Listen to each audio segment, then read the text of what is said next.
Todos já sabem de um famoso youtuber, de um famoso podcast que foi, como dizem nos dias de hoje, cancelado por ter feito uma suposta defesa do nazismo. Fiquei surpreso porque, quando fiquei sabendo e fui assistir ao vídeo, eu não percebi nada disso, apesar de não concordar com a opinião dele. No entanto, 2 vídeos que assisti poucos dias depois desta polêmica me chamaram a atenção. Primeiramente, um vídeo de uma rádio muito conhecida e que também tem transmissão no YouTube. Lá estava um homem em um debate que disse que era a favor do aborto. Nada aconteceu.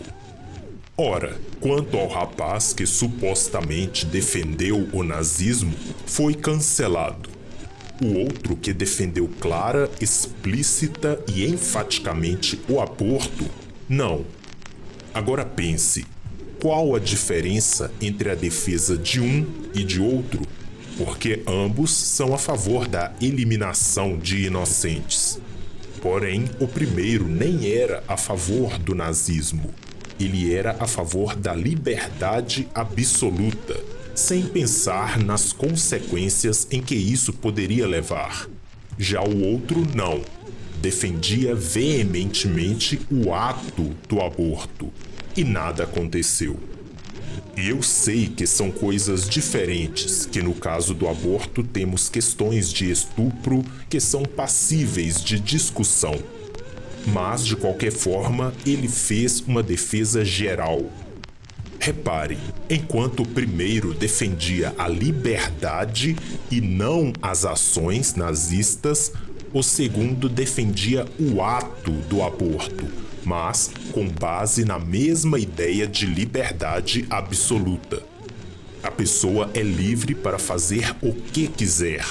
Neste último caso, livre para fazer o que quiser com quem está em seu corpo. Repetindo, o primeiro defendia a liberdade e não o ato. O segundo defendia o ato pautado na liberdade. Qual é mais grave? Parafraseando Madre Teresa de Calcutá, se nós permitimos o aborto, por que deveríamos nos surpreender por matarmos uns aos outros? O segundo vídeo que me impressionou foi o de um famoso e requisitado filósofo brasileiro que, ao participar de um podcast, defendeu o youtuber da acusação de que ele era um nazista. O filósofo disse que ele não é nazista nem antissemita e que ele apenas tinha cometido o erro de se agarrar na ideia de liberdade absoluta. Até aí, tudo bem. No entanto, prosseguiu dizendo que ele errou por se agarrar em uma ideia de liberdade absoluta porque não existe nenhum valor absoluto. Tudo é contextual e depende da situação. Ou seja, tudo é relativo. Para mim, isso também foi um erro, pois, perceba, com essa afirmação de que não existe valor absoluto, o nazismo se torna totalmente justificável. É como se dissesse que o que os nazistas fizeram não foi errado, porque não há um valor absoluto. O que é certo para eles pode não ser para os outros e vice-versa. Se não há valor absoluto, o nazismo é justificável. Em minha opinião, tanto o youtuber, quanto o comentarista da rádio, quanto o filósofo estão equivocados. Há sim valores absolutos. Não obstante, um valor deve estar em harmonia com todos os outros valores. Todos os valores refletem o caráter de Deus. Não se pode fazer um reducionismo valorativo, excluindo-o de todos os outros valores. Todos estão ligados a Deus. Liberdade sem responsabilidade é um erro.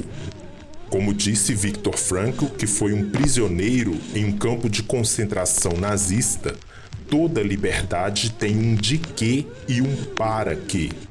Ou seja, o de que ser liberto e o para que ser livre, que se refere à responsabilidade. E esta responsabilidade nos leva a um a quem ser responsável.